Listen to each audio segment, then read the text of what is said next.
from side control top, having a underhook, doing bridges, hits his far side underhook, the arm goes underneath.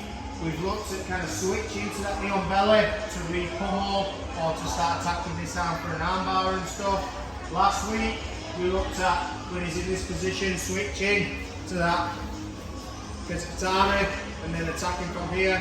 Also focusing kind of where our weight sits so that we've got our weight on top of him but not over in one direction, which makes it easy for him to roll with. So I start driving like that. It's really easy to do just to start rolling and stuff.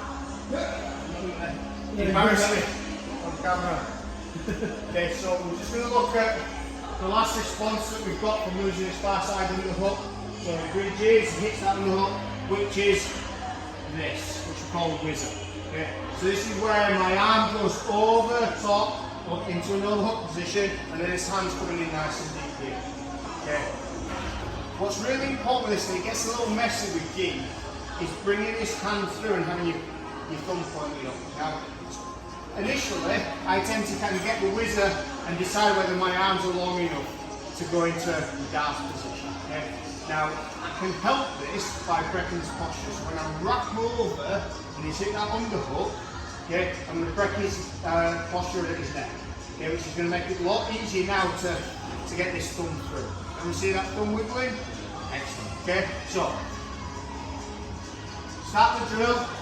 He bridges, underhooks, I overhook, I shoot this arm as deep as I can, and then this elbow is going to go in to the back of the head, and I'm just going to get to there to start off. Okay, so we can do it as one long drill, or we can just focus on that position where we get in to our side control, he bridges, wrap over, shoot that hand through, elbow, just tucking that chin in, and we can start by just gripping like this.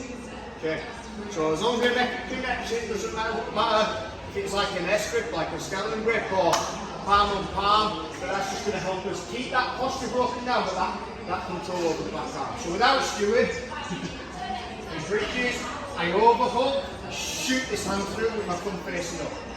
This arm goes behind the head, elbow there, tucks the head in towards my belly, and then find the grip. I keep that elbow here, okay? And then we're going to start looking at getting into a Darc position. Right, we're going to go 1, 2, 3. She gets his underhook. I'm getting his arm as deep as I can into here. Now, if the hand doesn't go through very far, this is where that kind of S grip or palm on palm grip is going to work really well, okay? And especially if I'm kind of high up. If I can get a little bit further over and shoot that hand through deeper, I don't really need that as much, but this is what we call a Japanese neck tap. Okay. So we've got some submissions and some options to kind of break posture just by bringing that elbow in and having that palm on palm connection. Everyone seems to be a little bit lower, which is absolutely fine, but like the further I get through here, the harder it's going to be to go palm on palm. So by bringing that elbow to here and connecting with either your forearm or your bicep, that might work a little bit better for you, as long as you break the posture, okay? So for Stewie, to avoid getting choked, what he needs to do is he needs to do the opposite. So he needs to do that, okay? So you're already learning how to defend this submission, yeah? So this is the battle. He wants to stay like that. I want to break his posture down and squish everything in, okay?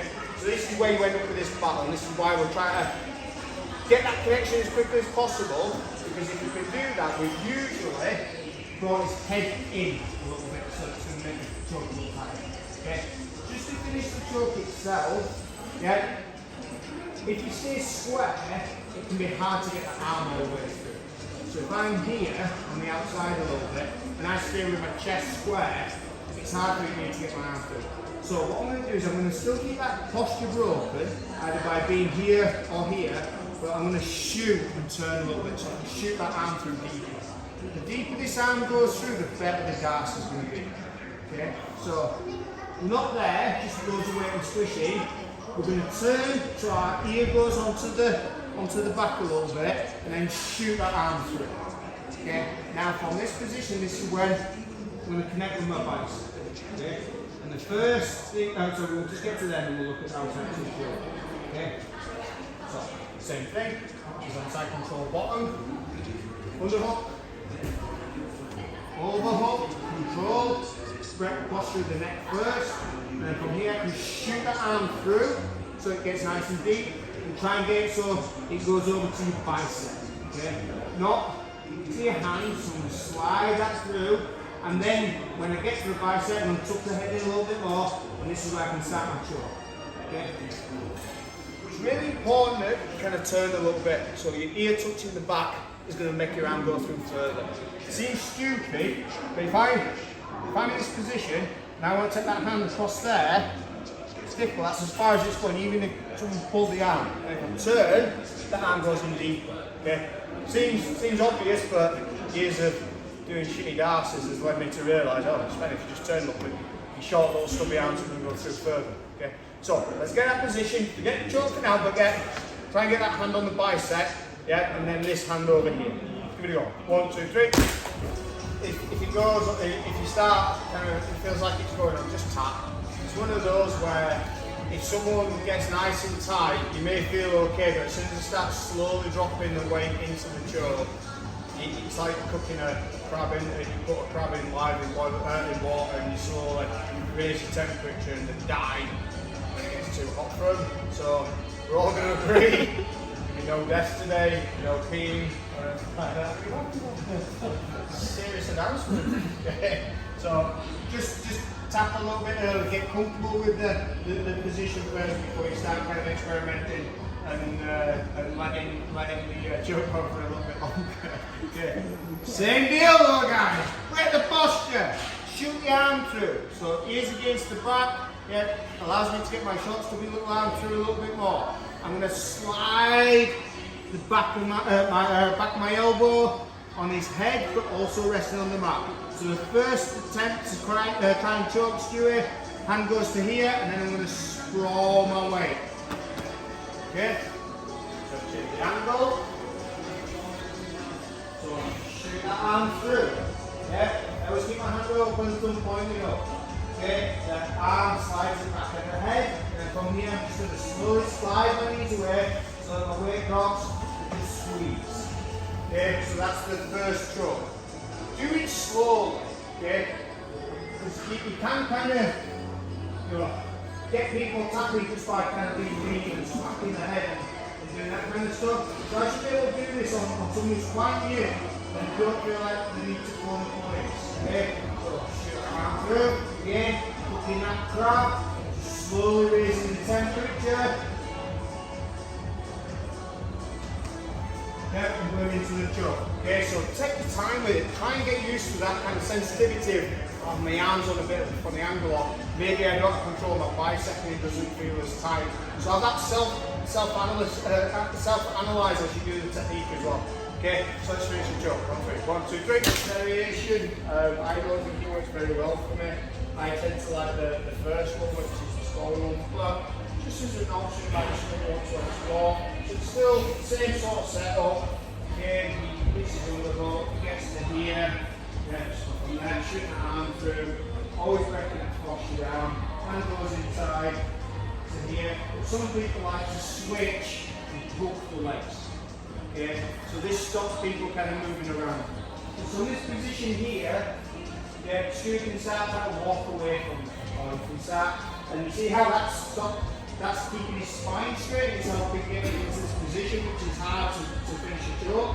He starts taking his hand and separating it from my other hand. Okay, so some people, Jesus Christ, Stu, just think he's Stu. He can take no business. Sorry. In, grab the posture, shoot through, and then from this position here, hook the leg. Okay, and then just see if that kind of works you a little bit better. Like I say, I'm not a massive fan of that. But like, especially you guys who are maybe a bit taller, like that could work really well for you. I